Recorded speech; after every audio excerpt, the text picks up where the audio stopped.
Sunday greetings, Fordham folks. So here we are at the end of week 4, and I'm thinking about how this week began. It only seems fitting that our discussion of the religious imagination should begin with you all considering images.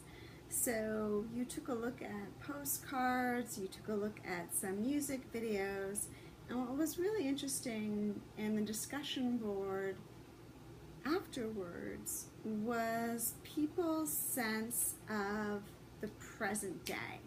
So a lot of people said something about an image being who God is to them right now. And I think that was a useful exercise because it really underscores the dynamism for most of us in our relationship with God images. As we engage with those God images, we discover that we are changing and that those images are changing as well. In his book, Playing and Reality, Winnicott writes, "It fell to my lot to be a psychoanalyst who, perhaps because of his having been a pediatrician, sensed the importance of this universal in the lives of infants and children, and wished to integrate his observation with the theory that we are all the time in the process of developing." Rizzuto, in her book on Birth of the Living God, really borrows from Ericksonian stages across the lifespan and recognizes that faith formation starts from our earliest days and goes through the end of our life, and that faith formation asks us to be adaptive with our religious imagination. So when you looked at the chart that was actually contained in the chapter we read, it listed alongside the stages of life God images that people could believe in and God images that people could not believe in.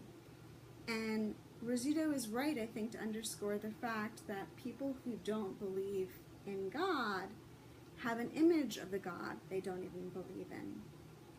So what's lost is the sense of an expansive God who can accompany us as we are in evolution. Meissner, in his discussion of Ignatius of Loyola, talks about transvaluation, about having, in some ways, the adaptive capacity to reorder our values as opportunities, circumstances, challenges present themselves. And when he talks about Ignatius finding the will of God, or finding God even, the understanding is that that's an active process, that that's really an undertaking. When we think about finding God, we realize that it asks something of us in addition to God.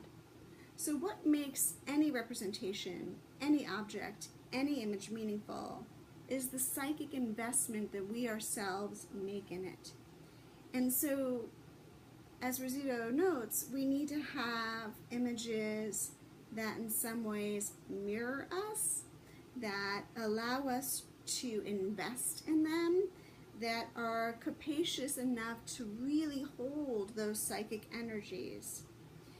Because by relating to images, we are creating. And when we think of Imago Dei, being made in the image of God, God is creator. And one of the responsibilities we have as human beings is the creation of relationships, of meaningful relationships. And so religious imagination doesn't have to be purely referential, meaning it isn't just what's happened to us that fills our imagination. There's also the lure of possibility, the lure of becoming, that we also understand to be the work of the Holy Spirit or to be the agency of God. And we are in some ways engaged in this kind of call and response. In her summary, Dr. Cataldo mentioned that children's book, The Velveteen Rabbit. I don't know if you've all read it, but she talks about the realness of that stuffed animal coming through really the little boy's use of it, his reliance on it. And as he uses it, it comes undone. So what makes an object reliable and useful is, as Dr. Cataldo notes, its ability to be destroyed, but then also its ability to be revivified, right? To come to a new life. In his discussion of Ignatius, Meisner talks about the saint combining maternal and paternal aspects in his understanding of the divine. And that takes us far away from Freud and his fascination with the father. And I think it's a significant shift, right? Because with mother and father come birth, and the possibility that our God image can be recreated, and that we ourselves can be reborn through religious imagination into another phase of our spiritual life. In her article on transformational objects, de Geer talked about the skills that people have to select the right objects and use them in the right way. That seems to me a real declaration of faith. But there is something in our imagination that might be intuitive and compensatory in a way that we don't fully understand. Winnicott talks about the transitional object being the first thing that the child has in hand that is not me. And I think when we consider the religious imagination and we think about our God images and divine representations, that we understand that they are not us.